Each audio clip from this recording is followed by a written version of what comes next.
खबरों का सारथी।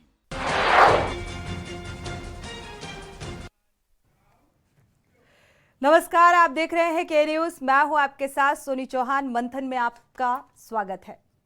समाजवादी पार्टी के नेता स्वामी प्रसाद मौर्य का कहना है कि हिंदू एक धोखा है और वैसे भी 1995 में सुप्रीम कोर्ट ने कहा था कि हिंदू कोई धर्म नहीं है, ये जीवन जीने की एक शैली है। समाजवादी पार्टी के नेता स्वामी प्रसाद मौर्य ने एक बार फिर हिंदू धर्म को लेकर जहर उगला है और उन्होंने दिल्ली में कहा कि हिंदू एक धोखा है। वैसे भी 1995 में सुप्रीम कोर्ट ने कहा था कि हिंदू कोई धर्म नहीं है और ये जीवन जीने की एक शैली है। और स्वामी ने ये कहा कि आरएसएस प्रमुख मोहन भागवत भी 2 बार कह चुके हैं कि हिंदू नाम का कोई धर्म नहीं है, बल्कि ये जीवन जीने की एक कला है। प्रधानमंत्री मोदी ने भी कहा कि हिंदू धर्म कोई धर्म नहीं है। जब ये लोग ऐसे बयान देते हैं तो भावनाएं आहत नहीं होती, लेकिन अगर यही बात स्वामी प्रसाद मौर्य कहते हैं तो पूरे देश में भूचाल आ जाता है। और ऐसा पहली बार नहीं है जब स्वामी प्रसाद मौर्य ने इस तरह का बयान दिया हो। इससे पहले भी हिंदू धर्म पर विवादित बयान दे चुके हैं। मां लक्ष्मी और रामचरितमानस पर दिए गए बयान को लेकर भी चर्चाओं में रहे और बीते महीने सपा नेता स्वामी प्रसाद मौर्य ने माता लक्ष्मी पर विवादित बयान दिया था और कहा था कि दुनिया में कहीं भी 4 हाथ वाले बच्चे पैदा नहीं होते तो माता लक्ष्मी कैसे हो गई।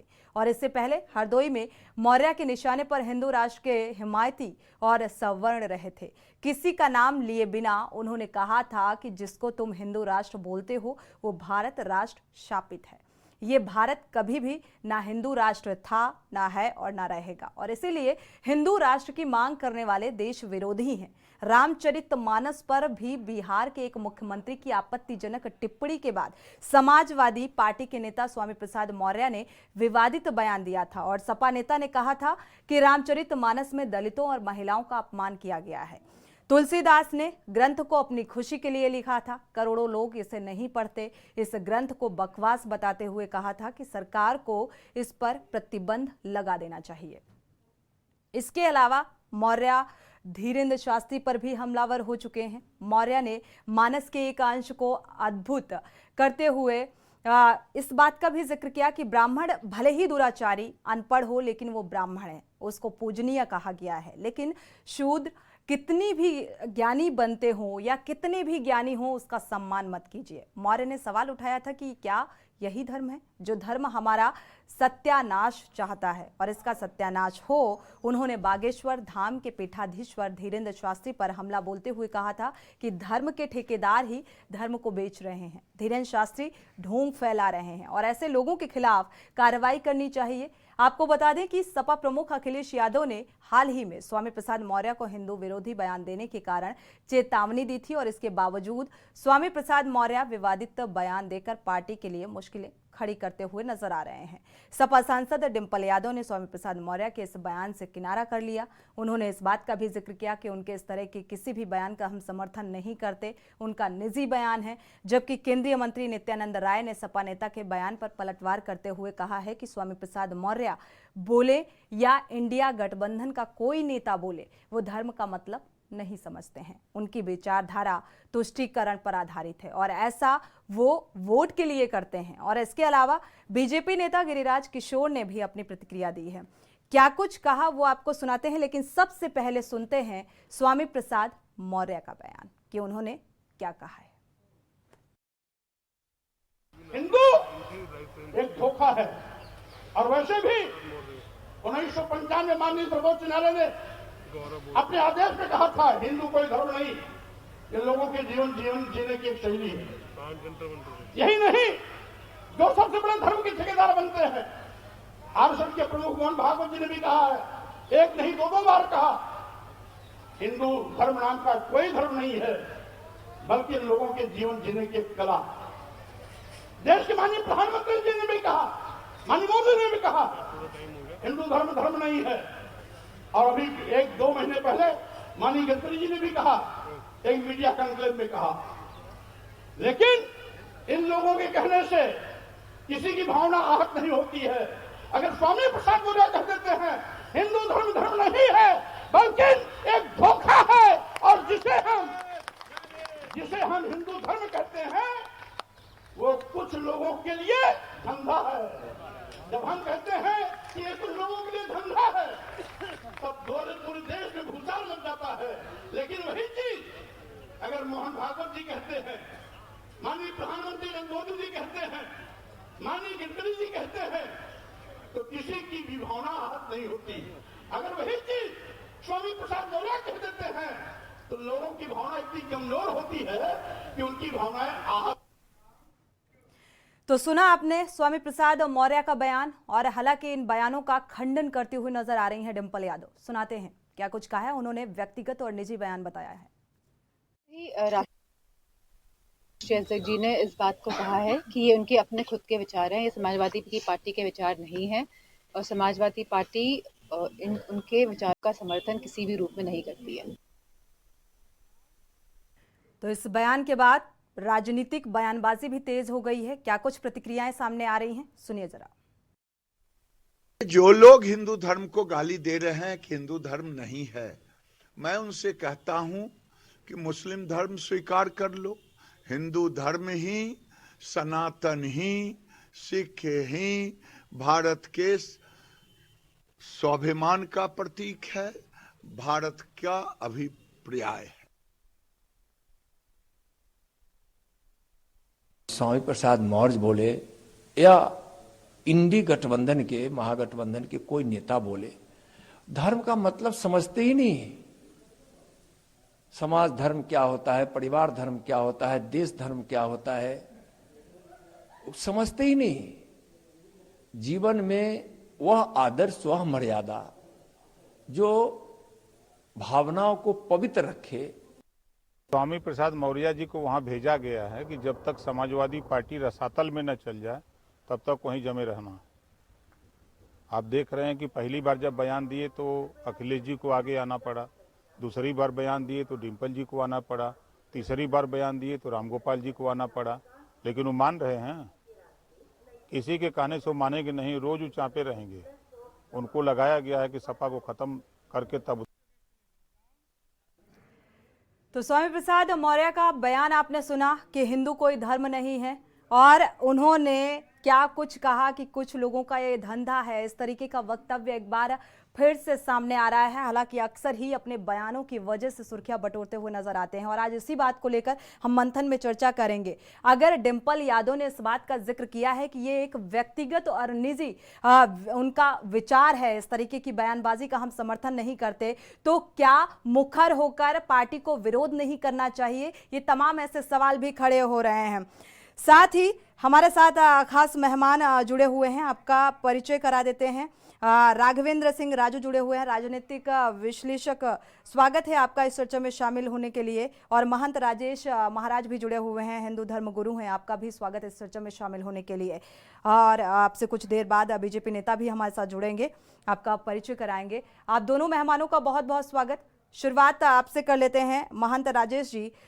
देखा जाए तो एक बार फिर से ये बयान स्वामी प्रसाद मौर्य का जो सामने आ रहा है, इस बयान को आप किस तरीके से देख रहे हैं? क्या हिंदू धर्म एक धोखा है? जय श्री राम। सनातन धर्म ही हम सभी का आराध्य है, क्योंकि जहाँ सीताराम जी की नाम का टिप्पणी हो, रामचरितमानस का टिप्पणी हो, सनातन धर्म का टिप्पणी हो, तो मानो सभी रसातल में चले गए हो। क्योंकि सनातन धर्म से ही हम सभी की उत्पत्ति हुई है, और श्री सीताराम जी हम सबके आराध्य हैं। रामचरितमानस ही मानव जाति को जीना सिखाने का कार्य करती है। आज जो भी आदर्श है हमारे रामचरितमानस से सभी मानव को प्राप्त हुआ है।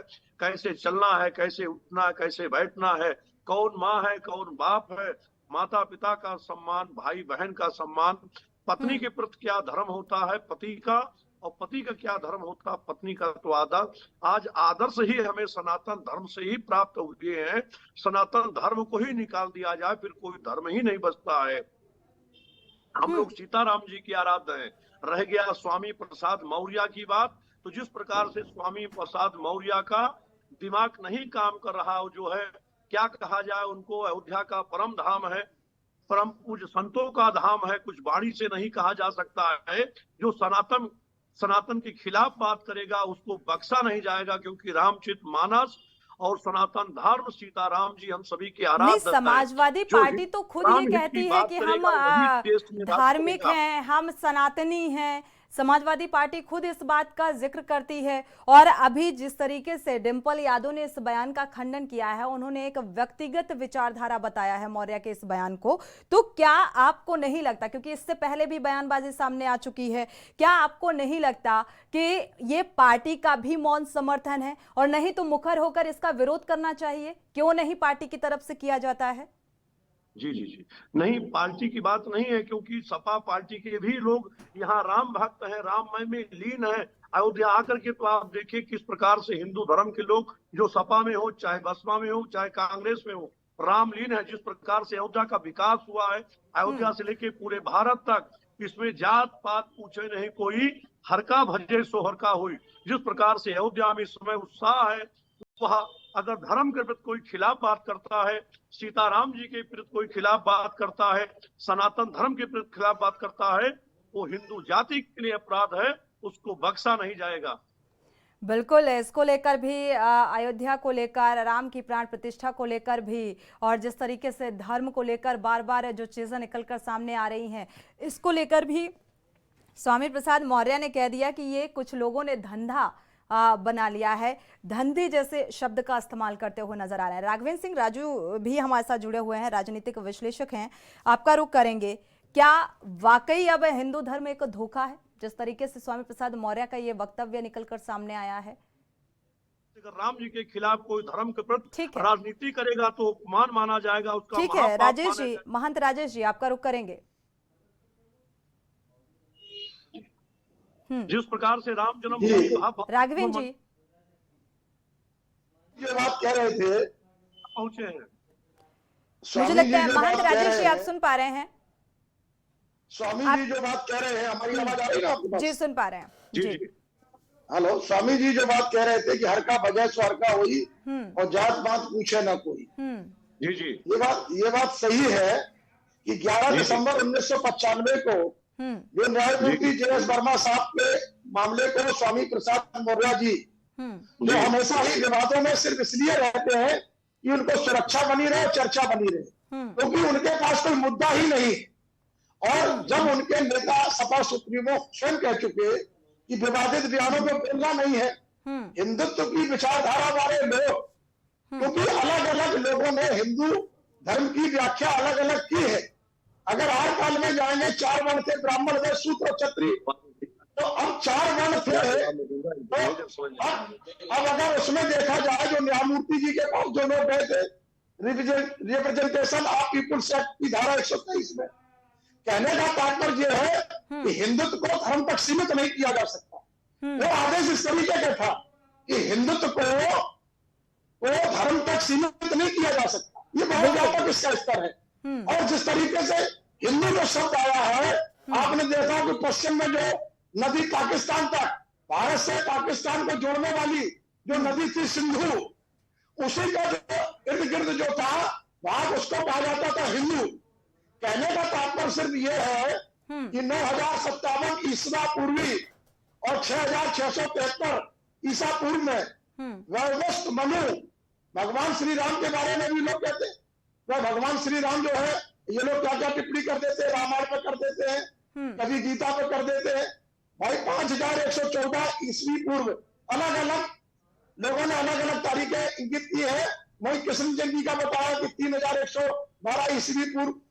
कहने का तात्पर्य ये है कि आज जो हिंदू धर्म है, जैन धर्म है, बौद्ध धर्म है, और इसके बाद जो वर्तमान में बहुत सारे धर्म आए, सिख धर्म आया, हम अगर धर्मों का सम्मान नहीं कर सकते तो आप उन धर्मों को निरादर तो न करें।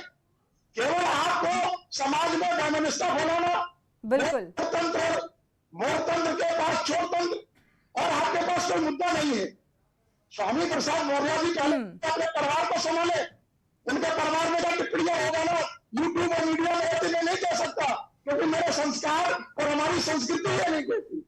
बिल्कुल, लेकिन ये बात सच है कि वो विभिन्न आपको याद होगा राघवेंद्र सिंह जी, आपको याद होगा डीएमके का जो उत्तर पर सीरियल ब्लास्ट का 4 साल पहले की वो टिप्पणी, जो उन्होंने दयानिधि मारन की टिप्पणी आजकल सुर्खियों में बहुत ज्यादा आ रही है। जब से स्वामी प्रसाद मौर्य ने ये बयान दिया है तो इसको लेकर भी बहुत तेजी से चर्चा हो रही है कि डीएमके की मंशा क्या कुछ नजर आ रही है, क्या एक ही मकसद है, एक तरफ इंडिया जो देखा जाए गठबंधन और दूसरी तरफ कांग्रेस को नुकसान पहुंचाने की कवायद, क्या देख पा रहे हैं आप, क्या भाप पा रहे हैं?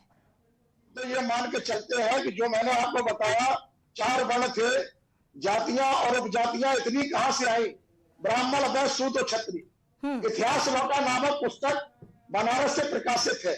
मैं नहीं कह रहा, उस किताब में लिखा है कि 6,857 जातियों और उपजातियों में क्षत्रिय समाज बांटा गया। प्रभु श्री राम अलग अलग लोग कहते, सनातन धर्म में आस्था रखने वाले, हिंदू धर्म में आस्था रखने वाले, अलग अलग ही संस्कृति और संस्कारों में आस्था रखने वाले, और जो हमारे वेद है, हमारे उपनिषद है, इनमें कहीं किसी के पहले कहीं कुछ ऐसा नहीं कहा गया। आज इतने वर्ष बाद, मतलब तो है भगवान को कोई 4,000 साल बाद ये सब बातें उठाने लगे। कहने का तात्पर्य ये है कि सिर्फ वोट की राजनीति में हमारा अपना बौद्धिक विचारों का स्तर इतना गिर गया, हमारा जो बौद्धिक स्तर जो गिरता जा रहा है। राघवेंद्र जी, बड़ा कंफ्यूजन क्रिएट हो गया है। अब देश धर्म से चलेगा या संविधान से, ये समझ में नहीं आ रहा है। जिस तरीके का माहौल ये बनता हुआ नजर आ रहा है और धर्म को लेकर जिस तरीके से राजनीति और धर्म का मिक्सअप हो गया है, और इसको लेकर राजनीतिक दल जितनी तेजी के साथ पूरा एक तैयार कर रहे हैं मिक्सचर, तो मुझे लगता है अब धर्म से ही आगे राजनीति बढ़ेगी या फिर संविधान से भी चलेगी। तो इसको लेकर भी टिप्पणी होनी चाहिए। हमारे साथ और भी मेहमान जुड़ चुके हैं। प्रोफेसर MS मानस जी, राजनीतिक विश्लेषक, जुड़ चुके हैं। स्वागत है आपका इस चर्चा में शामिल होने के लिए। मजहर नकवी जी भी वरिष्ठ पत्रकार जुड़ चुके हैं, आपका भी बहुत बहुत स्वागत है इस चर्चा में शामिल होने के लिए। आपका रुख करेंगे प्रोफेसर MS मानस जी, क्या अब हिंदू धर्म एक धोखा है जिस तरीके से मौर्य का ये बयान सामने आया है, या फिर इसके पीछे वजह कुछ और?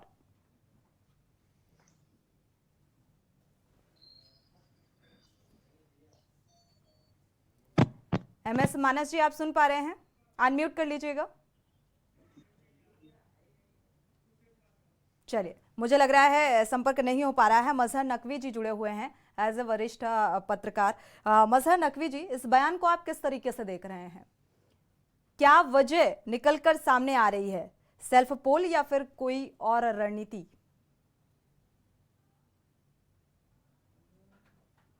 अनम्यूट कर लीजिएगा।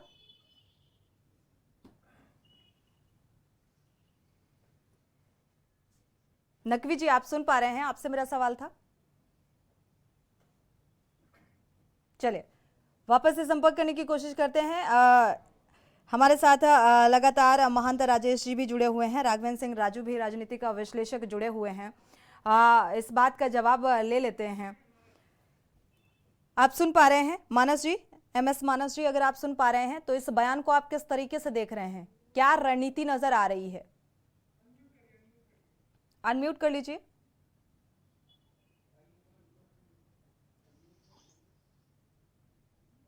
अनम्यूट करिएगा, इसके बाद अपनी बात को रखिएगा।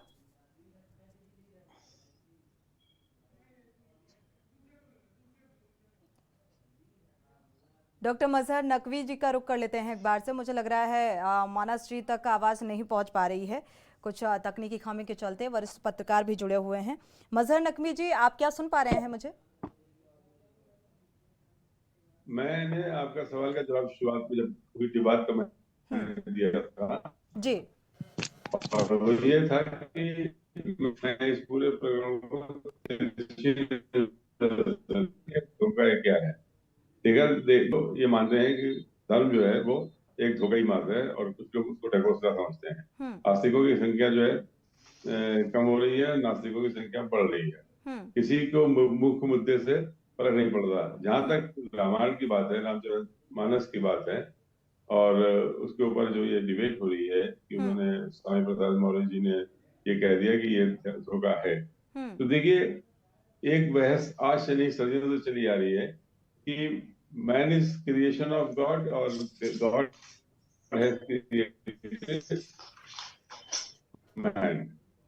तो मेरा अपना ये मानना है कि religion should be taken as और कंसीडर्ड एज कि ओपियम है, ये अफीम की तरह होता है, जिसको धर्म का नशा चढ़ जाता है ना तो वो छूटता नहीं है।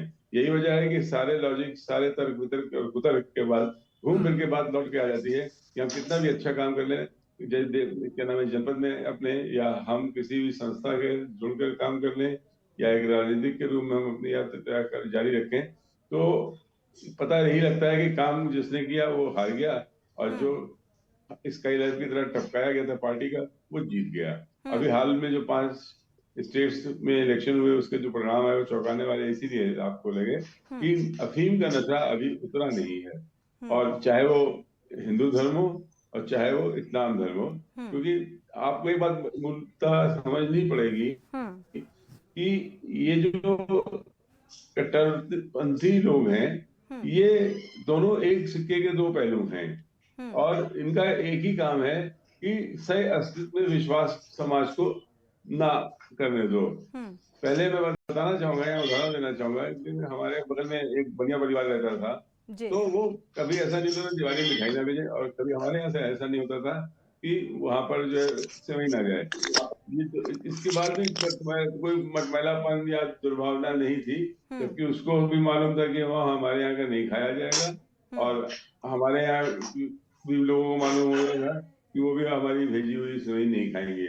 लेकिन अंडरस्टैंडिंग इतनी अच्छी थी कि ये सिलसिला बना रहा है। आज हम एक टेबल पे बैठकर खाते हैं, और उसके बाद जो है ये कहते हैं कि जय जय सिया राम और अल्लाह अकबर, और या ये कहते हैं कि ये गलत है, भगवान श्री राम का नाम का नारा जो है नहीं लगना चाहिए, क्योंकि सही जो क्या नाम है इसका उपयोग है वो है जय सिया राम। पहले क्या नाम है, रामचंद्र जी से पहले सीता मैया का नाम लिया जाता है, ऐसे ही आपने कहा राधा कृष्ण मंदिर। तो ये आप इससे समझ लेती हैं कि धर्म ग्रंथों में तो बहुत कुछ लिखा गया है। एक छोटा समय तो आज लूंगा आपका कि देखिए, कानपुर में एक जमाने में एक बहुत मशहूर पार्टी होती थी, और उसके कैंडिडेट थे रामस्वरूप वर्मा। वो जीता करते थे, मछली निशान था, और उन्होंने सारी राजनीति अपनी डीएमके की तरह पूरी तरह उनकी जो राजनीति थी वो ब्राह्मण रामायण के विरोध में उन्होंने की थी। उन्होंने प्रतियां भी जलाई थी, और कम से कम 5-6 बार वो विधायक बने उस समय, जबकि कांग्रेस की तूती बोलती थी, भाजपा का तो पता ही नहीं था उस वक्त।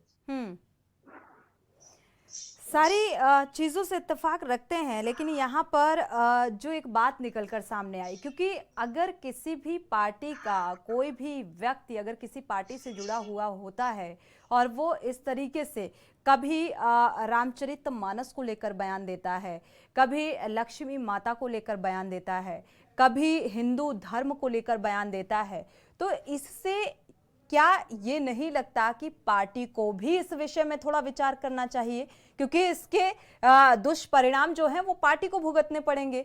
लोकसभा चुनाव सिर पर है, और ऐसे में ये बयान। हमारे साथ बीजेपी नेता भी जुड़ चुके हैं, बीजेपी प्रवक्ता श्याम सलोने जी, स्वागत है आपका इस चर्चा में शामिल होने के लिए। जी आप मुझसे सवाल कर रही हैं? जी मजहर जी। हाँ, मेरा मैडम आपने आपको बताया था संक्षेप में इतिहास यहाँ का। देखिए, राजनीतिक पार्टियां तो सिर्फ इस बात में जो है इंटरेस्टेड रहती हैं कि कैसे उनको सत्ता, उसके लिए वो किसी भी सीमा तक जाने को तैयार है, चाहे वो हत्या का मामला हो, चाहे जो है वो आत्महत्या का मामला हो, और चाहे वोट का पाने का मामला हो, ईवीएम से संबंधित, वो किसी भी सीमा तक जो है इंसानियत की कुर्बानी दे सकते हैं। और ताजा तरीन उदाहरण जो है इजराइल और गाजा पट्टी, गोलान हाइट्स आपके सामने मौजूद है, जहाँ धर्म के नाम पर क्या हो रहा है आप ये देख लीजिए कि आज जो है। बिल्कुल, राजनीतिक दलों के लिए सिर्फ यही महज है कि हमें सत्ता की कुर्सी कैसे हासिल हो, लेकिन इसके दुष्परिणाम भी सोचने चाहिए। अगर आपने विपक्षी अलायंस किया है, गठबंधन किया है, तो आपको ये भी सोचना चाहिए कि अगर इस तरीके का वक्तव्य सामने आता है तो एक पार्टी को क्या कुछ नुकसान होगा, चाहे वो कांग्रेस को हो, चाहे वो अदर किसी भी पार्टी को हो, क्योंकि गठबंधन में कई दल शामिल होते हैं। तो मुझे लगता है इस पर भी सोचने की जरूरत है समाजवादी पार्टी को, क्योंकि आगामी आगामी लोकसभा चुनाव ज्यादा दूर नहीं है और ऐसे में इस तरीके का बयान निकलकर सामने आता है। भले ही इस बयान का खंडन डिंपल यादव कर रही हैं कि ये व्यक्तिगत है, लेकिन इसके साइड इफेक्ट आने वाले समय में जरूर देखने को मिल सकते हैं। श्याम सलोनी जी, स्वामी प्रसाद मौर्य का जो बयान ये निकलकर सामने आया है, इसको आप किस नजरिए से देखते हैं? राधे राधे जी, देखिए, मैं आपको बतलाऊं, स्वामी प्रसाद मौर्य, इनका अपना कोई अब प्रभाव रहा नहीं है। ये केवल अपनी चर्चाओं को बनाने के लिए, चूंकि केवल हिंदू धर्म ही एक ऐसा सॉफ्ट धर्म है जिसके बारे में आप कुछ भी कह सकते हो। ये जानते हैं, ये हिंदू धर्म से ही निकले हुए हिंदू धर्म के ही एक प्राणी हैं। ये इस धर्म के बारे में अच्छे से जानते हैं कि इस हिंदू धर्म के लिए चाहे बुरा बोलो चाहे अच्छा बोलो, कोई विरोध करने वाले ज्यादा लोग नहीं है। ऐसी बात है, ये इस्लाम के लिए नहीं बोल सकते हैं, ऐसी बात है किसी अन्य धर्म के लिए नहीं बोलेंगे। अब चूंकि कैसे बोल रहे हैं, इनको कौन बुलवा रहा है? डिंपल जी ने कहा कि उनका कोई इनके बयान से लेना देना नहीं है पार्टी का। ये बड़ी समझ से परे बात है कि एक पार्टी का राष्ट्रीय महामंत्री और इस तरीके के बयान दे, उसके बाद उसकी नेता कहती है कि हमारा कोई लेना देना नहीं है। ये सब एक सोची समझी साजिश है। लोकसभा का चुनाव है और मैं आपको आपके चैनल के माध्यम से बता दूं, समाजवादी पार्टी को बहुत बड़ा नुकसान होने जा रहा है। उत्तर प्रदेश में एक सीट नहीं मिलेगी समाजवादी पार्टी को, और चुनाव आने से पहले पहले, मैं ऑन रिकॉर्ड बोल रहा हूं, चुनाव आने से पहले पहले यही समाजवादी पार्टी इस स्वामी प्रसाद मौर्य से पल्ला झाड़ेगी और तब स्वामी प्रसाद मौर्य समाजवादी पार्टी के लिए भी न जाने कैसे कैसे शब्द बोलेंगे। वो समय में आपको 3 महीने में वो समय आपके सामने आ जाएगा। इसलिए स्वामी प्रसाद मौर्य का कोई बातों का ज्यादा प्रभाव नहीं है। जिस हिंदू धर्म से जिसकी उत्पत्ति हुई हो, जिस माता पिता के माध्यम से हम लोग पैदा हुए हैं, उनको अपना माता पिता ना समझे तो ऐसे स्वामी प्रसाद मौर्य का हम लोग कोई ज्यादा संज्ञान नहीं लेते हैं। और हिंदू धर्म बहुत प्राचीन, बहुत पुराना धर्म है। इसी धर्म की संस्कृति जो हमारी भाषा है, मातृभाषा, इसी मातृभाषा से तमाम जितने भी विश्व के देश हैं वो सब भाषाएं निकली हैं। ये जननी है। हिंदू धर्म, हमारी संस्कृति, ये समस्त राष्ट्रों की भाषाओं की जननी है, जिसको स्वामी प्रसाद मौर्य नकारते हैं। ये विनाशकाली विपरीत बुद्धि क्या बोल रहे हैं, भगवान इनको सद्बुद्धि दे। हम इनके लिए कहेंगे क्योंकि ये हिंदू हैं, इसलिए इतना ही कहेंगे, भगवान इनको सद्बुद्धि दे। बाकी इनका विवेक अब काम नहीं कर रहा है। चलिए, विवेक काम नहीं कर रहा है, तरह तरह की प्रतिक्रियाएं सामने आ रही हैं। हिंदू धर्म गुरु भी हमारे साथ जुड़े हुए हैं, जानते हैं। महंत राजेश जी, आपसे जानेंगे कि क्या हिंदू धर्म ये सनातन और हिंदू धर्म का में डिफरेंस क्या है? क्योंकि मुझे लगता है सूर्य और सूर्य की रोशनी जो होती है वो एक ही होती है, लेकिन इसके बावजूद भी ये जो राजनीतिक दलों की तरफ से या जो समाजवादी पार्टी के या राष्ट्रीय मंत्री इस तरीके का बयान देते हैं, ये वाकई एक भारी नुकसान आने वाले समय में पहुंचा सकता है। वक्त एक छोटे से ब्रेक का, लौटेंगे जल्द।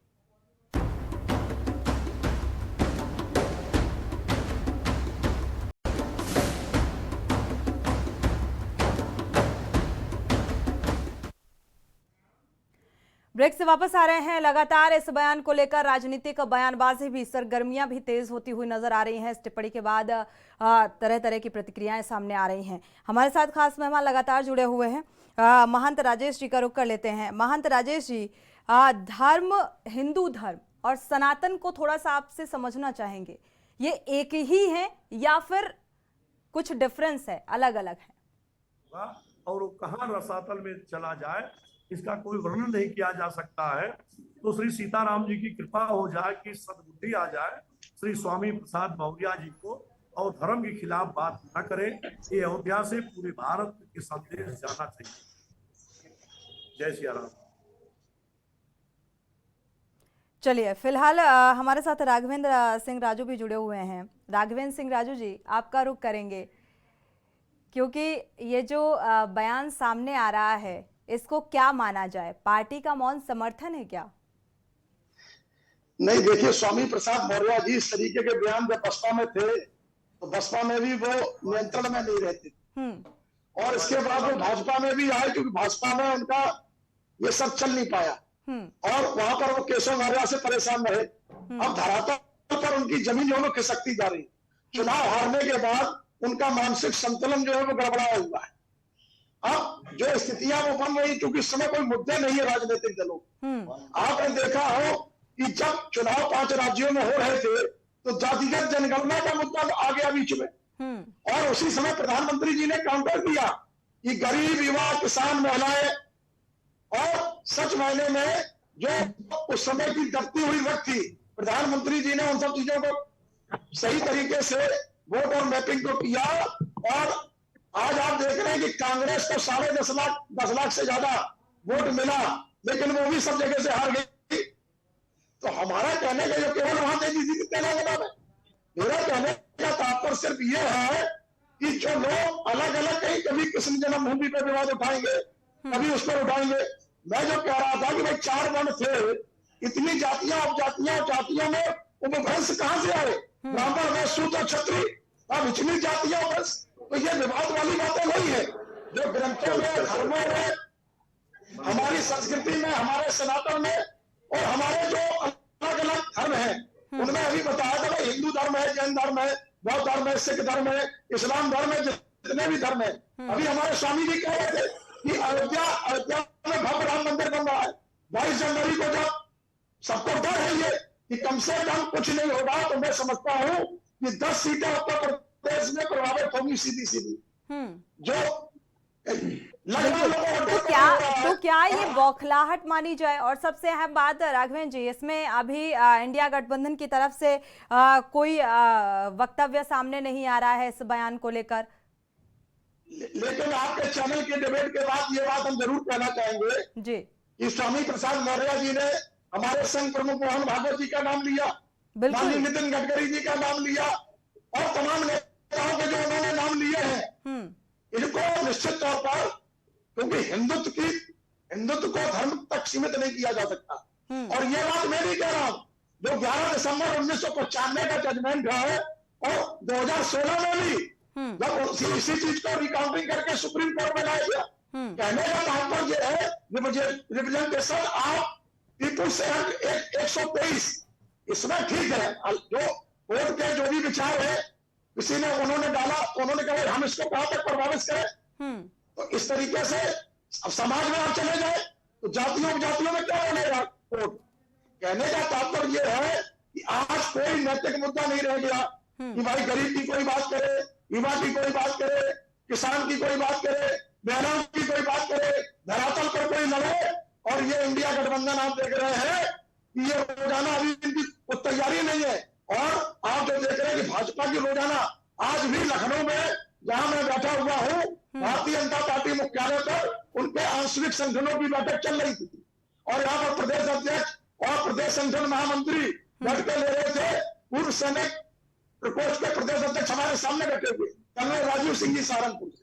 कहने का तात्पर्य यह है कि आज जो मुद्दों की बात होनी चाहिए वो मुद्दे, उसमें निश्चित तौर पर अखिलेश यादव जी को भी सपा सुप्रीमो है, पढ़े लिखे हैं, इंजीनियर है, तो ये आप जो बात कह रही है माननीय सपा सुप्रीमो को भी बहुत स्पष्ट कर देना चाहिए, क्योंकि राष्ट्रीय महामंत्री अगर कोई बयान उनकी पार्टी के स्तर से दे रहा है, और अगर दे रहा है तो निश्चित तौर पर मैं जानता हूं कि माननीय सांसद हमारी डिम्पल जी ने, उन्होंने ठीक कहा कि भाई ठीक, हमारे इससे कोई लेना देना नहीं, लेकिन उन्होंने कार्रवाई क्या की? बिल्कुल। और ऐसा कोई पहली बार नहीं है, कई बार ऐसा हो चुका है। पार्टी को मुखर होकर अगर वो समर्थन नहीं करती है ऐसे बयानों का, निजी बयान बताकर इससे पल्ला झाड़ लेना काफी नहीं है, क्योंकि लगातार एक तरफ रणनीति बनाई जा रही है कि लोकसभा चुनाव को कैसे फतेह किया जाए, कैसे जीत हासिल किया जाए। प्रधानमंत्री नरेंद्र मोदी को लेकर ये गठबंधन हुआ, इंडियन अलायंस हुआ, और इसको लेकर लगातार जो रणनीति तैयार की जा रही है, सीट शेयरिंग को लेकर चर्चाएं जोरों पर हैं। और दूसरी तरफ पार्टी के जो राष्ट्रीय मंत्री हैं वो इस तरीके का बयान दे देते हैं। तो इसको लेकर अगर आप समर्थन नहीं कर रहे हैं तो मुखर होकर इसका विरोध करिए, और ऐसा कोई पहली बार नहीं हुआ है।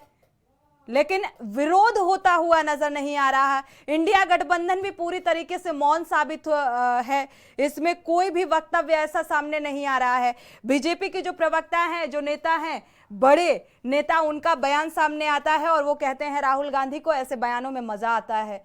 तो खामियाजा किसको भुगतना पड़ेगा, इस पर क्यों नहीं विचार होता? लगातार कह चुका है कि स्पीच को लेकर के बयान कोर्ट के कई बार आए और चुनाव आयोग ने भी गाइडलाइंस जारी की। तमाम गाइडलाइंस जारी होने के बाद और जो स्थितियां बन रही हैं, उस परिस्थितियां बदलती हैं, लेकिन जिन मुद्दों को लेकर के समाज के लोगों के बीच में ये तमाम बातें उठाते हैं, लेकिन सड़कों पर आकर वो बात नहीं रख पाते। इतने डरे हुए, सहमे हुए हैं कि एक तरफ कहते हैं नहीं साहब बसपा से गठबंधन नहीं होगा, लेकिन आज कांग्रेस अध्यक्ष जी का बयान देखिए, आप पेपर में है, इन्होंने मायावती जी से, बसपा सुप्रीमो से कहा है कि बहन जी बताएं कि क्या रणनीति है। कहने का तात्पर्य है बहन जी तो खुद में सक्षम है, वो कहती है मुझे किसी के गठबंधन की जरूरत नहीं है। स्पीच में सुनाया, भाई ओम प्रकाश राजभर जी ने भी टिप्पणी की, जब कोई स्तर बचा नहीं है। कहने का तात्पर्य यह कि इस समय कोई मुद्दे है नहीं। भारतीय जनता पार्टी अपने तमाम मुद्दों को और तमाम संगठनों को, और जिस आरएसएस की वो बात कर रहे हैं, वो आरएस प्रमुख संघ मोहन भागवत जी का उन्होंने नाम दिया, मैं नहीं समझता। लेकिन एक बात समझ लीजिए कि आपके चैनल के माध्यम से कभी भी स्वामी प्रसाद मौर्य जी ने हमारे मुख्यमंत्री यशस्वी योगी आदित्यनाथ, जो हिंदू का ब्रांड है, पूरे विश्व में हिंदू चेहरा है, उनके पास अगर इस तरीके की टिप्पणी की होती तो स्वामी प्रसाद मौर्य 2 घंटे में कहने लगते कि हमारी सुरक्षा बढ़ा दी जाए, हमको जब सुरक्षा दे दी जाए। तो इस तरीके के आप आने क्यों देते मौके? आप समाज में वैमनस्यता फैलाना और जाति, लिंग, भेद के आधार पर समाज को बांटना, क्या यही हमारा संविधान कहता है? आप संविधान से बड़े हो गए तो कहने का है हमारे राजनीतिज्ञों को भी, उनको भी अनुशासन में रहना चाहिए, और संविधान सर्वोपरि है। संविधान में हर जाति, धर्म, संप्रदाय का आपको सम्मान करना चाहिए। और जो धर्म है, हिंदू धर्म को मानने वाले करोड़ों लोग हैं। अब तो आप अपनी टिप्पणी करेंगे 4000 साल पुरानी बातें, अरे आपके दादा परदादा आप नए नए मुद्दे लाते हैं, लेकिन आप ये नहीं लाते, नए नए मुद्दे लाएंगे, क्योंकि अब जमीनी जो रसातल है, आने वाला लोकसभा चुनाव का रणभेरी बच चुकी है। और आप जानती है सारी पार्टियां प्रत्याशी लगभग तय कर रही है, और प्रत्याशी तय करने के बाद मैं समझता हूँ पूरा काम वोट नेतृत्व लेकर। बिल्कुल, हमारे साथ डॉक्टर मजहर नकवी भी जुड़े हुए हैं। नकवी जी का रुख कर लेते हैं। राघवन जी, आपसे भी जानते हैं, क्या वाकई ऐसा ही नजर आ रहा है कि मुद्दों से हाथ तंग है और इसीलिए अब राजनीतिक पार्टियों के साथ कोई मुद्दा पास बचा नहीं है, या फिर ये कहा जाए कि नॉर्थ और साउथ की राजनीति का डिवाइडेशन के लिहाज से ये सारे वक्तव्य सामने आ रहे हैं? किस नजरिए से देख पा रहे हैं इसे?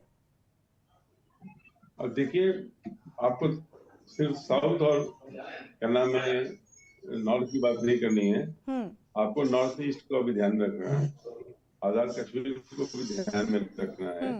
और भारत जो है अभी जो वर्तमान कूटनीति है उसके अनुसार तो एक तटस्थ भूमिका निभाता हुआ दिख रहा है, लेकिन कोई भी आने वाले वर्ल्ड ऑर्डर में ऐसा नहीं बचेगा जो जिसको हम लोग कहते हैं आम जुबान में कि वो आर्थिक दुष्प्रभावों से बच जाएगा। अभी हमने अपने मित्र को बहुत गौर से सुना, समझा, और मैं ये कहता हूँ कि सबसे बड़ी बात ये कि क्या 21वीं शताब्दी में हमारे पास यही सब चर्चा करने के लिए रह गया है? हमारा ह्यूमन इंडेक्स में 112वां नंबर है, और हमारे पास जो ग्लोबल अपील है हमारी वो 76 नंबर पे है। तो एक देश के रूप में आकर्षण की अगर बात की जाए तो 100-200 देशों में हम 77वें नंबर पे हैं, और बात करते हैं हम 5 ट्रिलियन इकोनॉमी की। एक तो ये बात आ गई।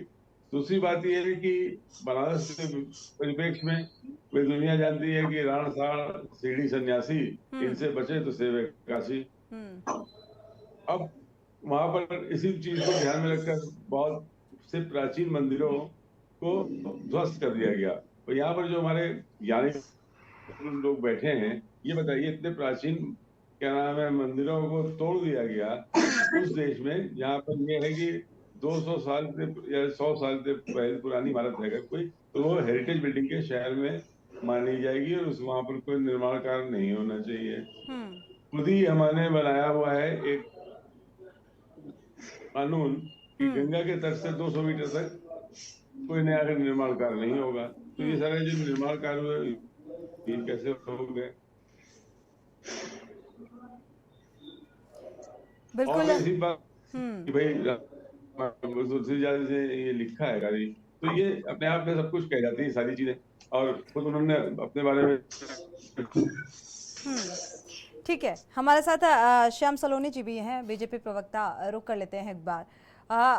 श्याम जी, अगर देखा जाए तो लगातार ये बयानबाजी जो सामने आ रही है और इसको लेकर आने वाले, क्योंकि लोकसभा चुनाव बेहद नज़दीक है और ऐसे में ये बयानबाजी जिस वोट बैंक को लेकर समाजवादी पार्टी जो है सक्रिय नजर आ रही है, क्या लगता है उसमें अब ये इस तरीके के बयान नुकसान पहुंचा सकते हैं?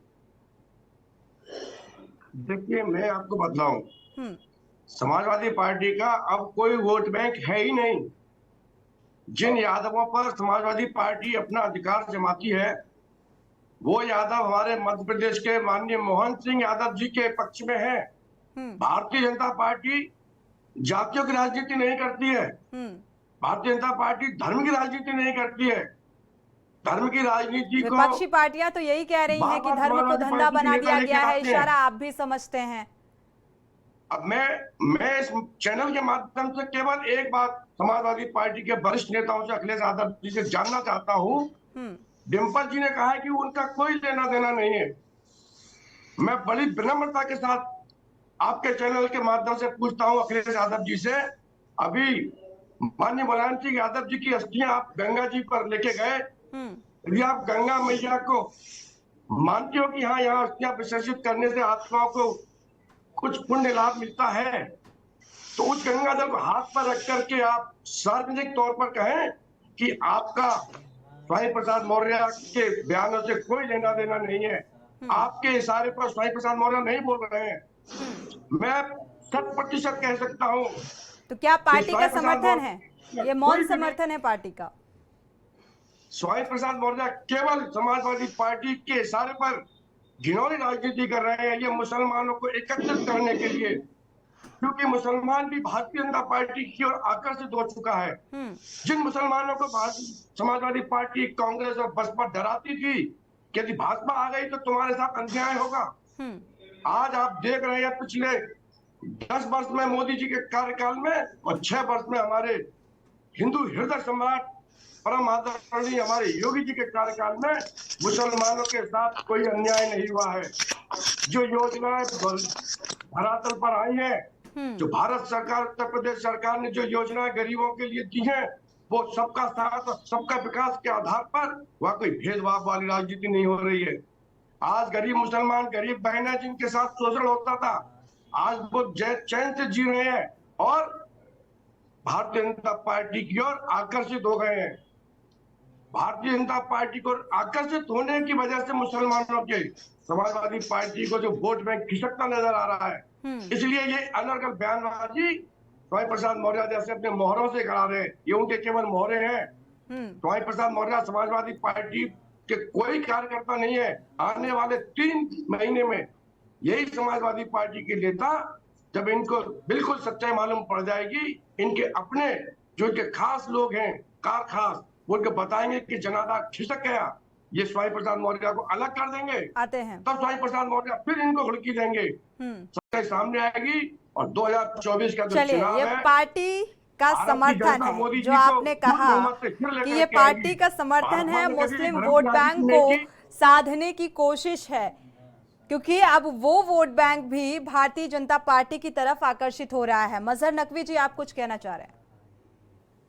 मैं कहना ही चाह रहा हूँ, भाजपा का जो राजनीतिक लाभ होता है वो केवल उसके कैडर की वजह से होता है। इतना समर्पित कैडर किसी अन्य पार्टी के पास नहीं है। पहले सीपीएम कुछ मुकाबला करती थी, लेकिन सीपीआई वो भी खत्म हो गया है। जैसा कैडर, क्या नाम है, बहुजन समाज पार्टी और भारतीय जनता पार्टी का है, वो किसी और पार्टी का नहीं है। लेकिन ये कहना गलत है बिल्कुल कि 2024 में ये समाजवादी पार्टी समाप्त हो जाएगी। तो हमें इस पर ये कहना चाहते हैं कि देखिए, नजरिया तो जब तक समाजवादी पार्टी के पास लोहिया जी के रूप में मौजूद है, तो कभी भी याद रखिए कि नजरिया की काट नजरिए से ही होती है, या हिंसा से होती है, या उसको धर्म के रूपी टैबलेट खिलाकर नहीं हमें देखना चाहिए। और आज जो सारे फायदे दिख रहे हैं तो उसके लिए काफी हद तक हमारे राजीव गांधी जी जिम्मेदार हैं कि उन्होंने 21 साल से 18 साल की जिसने भी उनको राय दी, और स्वर्गीय हैं, मेरे लिए श्रद्धेय भी हैं, और किसी पुण्यात्मा को जो ये नहीं कहना चाहिए कुछ भी। बहरहाल उन्होंने जब से ये 9 सीखे लड़के जो बिल्कुल कॉलेज लाइफ एंजॉय करने के लिए निकले, तो वही जो है सबसे ज्यादा आज बेरोजगार भी हैं, और यही सब ये इतने सच ये भी है कि वो इन मुद्दों की बात कौन करेगा, कौन राजनीतिक पार्टी करेगी, ये बात अलग है। अभी श्याम सलोनी जी ने इस बात का जिक्र किया कि भारतीय जनता पार्टी बीजेपी जो है वो धर्म की राजनीति नहीं करती, लेकिन मुझे लगता है सबसे ज्यादा धर्म की राजनीति होती हुई नजर आ रही है, वो कोई भी राजनीतिक पार्टी हो, भले ही इस बात को नजरअंदाज करे। राघवेंद्र जी, आप सुन पा रहे थे श्याम सलोनी जी को भी, उन्होंने कहा कि जो मुस्लिम वोट बैंक है उस पर फोकस है, उसे साधने की अब समाजवादी पार्टी कोशिश कर रही है और पूरा समर्थन है पार्टी का, और इसीलिए इस तरीके की बयानबाजी स्वामी प्रसाद मौर्य की सामने आती है। क्या यही सच है? ये निश्चित तौर पर है कि राजनीति में जो बौद्धिक स्तर है वो हमारा बहुत गिरता जा रहा है। और खास तौर से जब किसी भी राजनीतिक दल हो या सामाजिक दल हो, अगर बौद्धिक स्तर और सामाजिक स्तर जब गिरता है तो निश्चित तौर पर समाज में आपस में मनमुटाव और समाज में हिंसा की घटनाएं ज्यादा बढ़ती हैं। आपने देखा होगा कि जो हिंसा की घटनाएं बढ़ रही हैं, जो मुद्दे की बात होना चाहिए भाई, बीजेपी तो आज भी पसंदीदा मुस्लिम समाज के लोगों को 10,000 लोग पसंदीदा मुस्लिम समाज के लोग जोड़ रहे हैं। अब ये बात अलग है, कुछ चीजें बीजेपी की जो है वो निश्चित तौर पर मैं समझ रहा हूँ कि जैसे वक्फ बोर्ड को लेकर के है, भारतीय जनता पार्टी के जो सुप्रीम कोर्ट के नए गाइडलाइंस आ रहे हैं, तो ये तमाम चीजें जो बात उन्होंने रखी, तो वो तमाम बातें कोर्ट के माध्यम से भी आ रही है, और जिससे हो सकता है कि सरकार उसको साकार करने में लगी है। तो जब किसी चीज को धरातल पर आप उतारेंगे और साकार करेंगे, ये बात किस चीज को लेकर के है, लेकिन आज जो बात सच है, आज लड़ाई गरीब की, भाई गरीब को क्या राशन मिल रहा है, इसकी बात कोई राजनीतिक पार्टी नहीं उठाती। युवा को क्यों रोजगार नहीं मिल रहा है, तो जो मूलभूत मुद्दे हैं, किसानों का ठीक है, आपने आंदोलन किया, किसान बिल का आपने विरोध किया, उन्होंने वापस ले लिए, तो किसानों को आज क्या मिल रहा है? आप देख रहे हैं स्थितियां, आलू जो है आप क्या रेट में बाजार में स्थितियां चल रही है। हमारा कहने का तात्पर्य है, महिलाओं का आप देख रहे हैं, ठीक है, बीजेपी में आप देख लीजिए, भाई हमारे 6 बार के सांसद थे, अगर वो कुछ बोल गए, दबदबा रहेगा, तो आपने देखा कि तुरंत उन्होंने जो है कुश्ती संघ बंद कर दिया, महिलाओं का सम्मान उन्होंने बढ़ा दिया। हम ये कहते हैं कि किसी भी चीज पर विवाद में हम ये देखते हैं कि माननीय प्रधानमंत्री नरेंद्र मोदी जी की छवि और उनके चेहरे को किसी भी तरीके से भारतीय जनता पार्टी में जितने भी कैडर में कार्यकर्ता है, वो मोदी जी और योगी जी की छवि को बरकरार रखते हुए, और इन दोनों नेताओं का आज पूरे देश में और विश्व में जो स्तर है, इनको ईमानदार माना जाता है, और इनके साथ में इनका जो चक्रव्यूह है, उस चक्रव्यूह को तोड़ने में एक शब्द आप बोल जाते, एक शब्द प्रियंका जी ने बोल दिया था, नीच शब्द। आपने देखा मोदी जी ने कैसे उसका अलंकरण किया, किस तरीके से परिभाषित किया।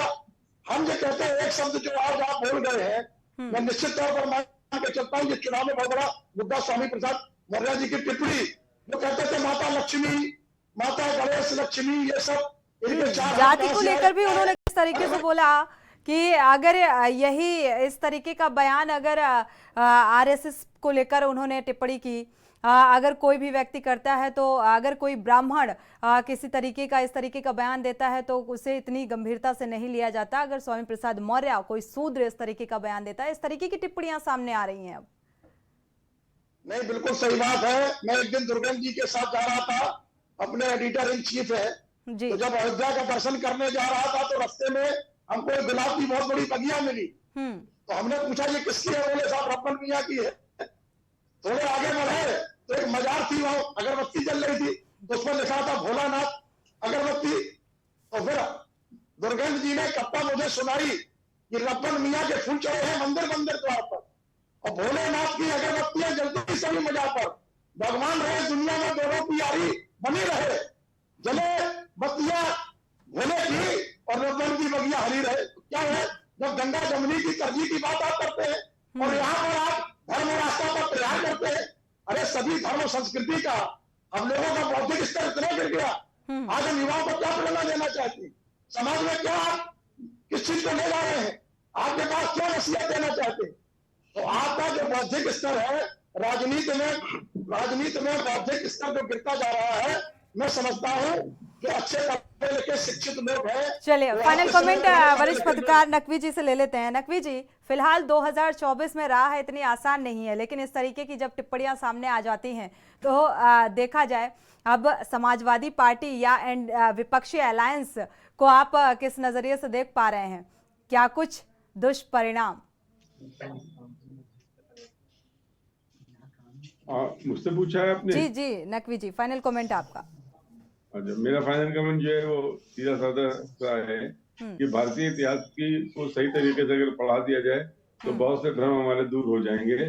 बात घूम फिर कर ये आती है कि बाबर जो है 1526 में इंडिया में आया और उसके बाद से ही सारी परेशानी शुरू हो गई और ब्राह्मण्स और विषमताएं वो सारी जो है जन्म लेने लगी।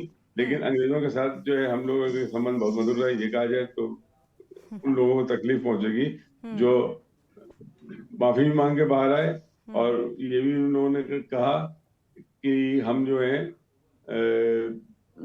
रामायण और उसके लिए जिम्मेदार मानते हैं। अब तुलसीदास जी ये स्वामी प्रसाद मौर्य की हम बात कर रहे हैं तो ये देखिए कि जब और हमारे एक मित्र हैं वो संस्कृति की बात कर रहे हैं, हमको बताइए कि बौद्ध धर्म भारत से क्यों लुप्त हो गया और किन बौद्ध विहारों का श्रृंगार जो है वो तत्कालीन राजा जो था, नाम मैं माफी चाहता हूँ, मैं भूल रहा हूँ, 21 बार क्षत्रियों का श्रृंगार किया और शक आए, कुषाण आए, हूण आए और 1526 से पहले देश में 300 साल के करीब मुसलमान जो था यहाँ रहने लगा था, क्योंकि 1193 में मोहम्मद गजनवी ने आक्रमण किया था। उसके पहले और अलेक्जेंडर ग्रेट भी आक्रमण करते रहे। तो भाई सवाल ये है कि आपकी संस्कृति पर बात हुई है तो आपकी उस प्रवृत्ति का लोग बड़े गर्व से कहते हैं कि भाई हम बड़े सहनशील हैं, हमने कहीं किसी पर आक्रमण नहीं किया। बड़ी अच्छी बात है, हमने किसी पर आक्रमण नहीं किया। अब आज का आतंकवादी कौन है और ये भगवान आतंकवाद की बात जब आती है तो उसका जनक कौन है? और इसको आतंकवादी जो है हर बार जो है कहीं पकड़ा जाए या फिर उसको आईएसआई का एजेंट बनाना, ये कहाँ का न्याय है? ईडी जो है कहाँ का न्याय है? और हम लोग एक बड़े गहरे संकट के ओर बढ़ रहे हैं। मैं बगैर किसी लाग लपेट के कह रहा हूँ। बिल्कुल, समय इजाजत नहीं देता कि चर्चा को आगे बढ़ाएं। आप सभी मेहमानों का इस चर्चा में शामिल होने के लिए बहुत बहुत शुक्रिया। लेकिन जिस तरीके से स्वामी प्रसाद मौर्य का ये बयान सामने आया है, राजनीतिक सरगर्मियां तेज हो गई हैं और 2024 का जो रण है वो फतेह करने के लिए सभी राजनीतिक दल जुटे हुए हैं। ऐसे में ये बयान समाजवादी पार्टी के लिए, विपक्षी अलायंस के लिए कितना दुष्प्रभाव डालेगा ये फिलहाल देखना होगा और इस पर पार्टी को भी विचार करना होगा। इसी के साथ मंथन में फिलहाल बस इतना ही। आगे खबरों के लिए आप देखते रहिए के न्यूज़ इंडिया। आप देख रहे हैं के न्यूज़ खबरों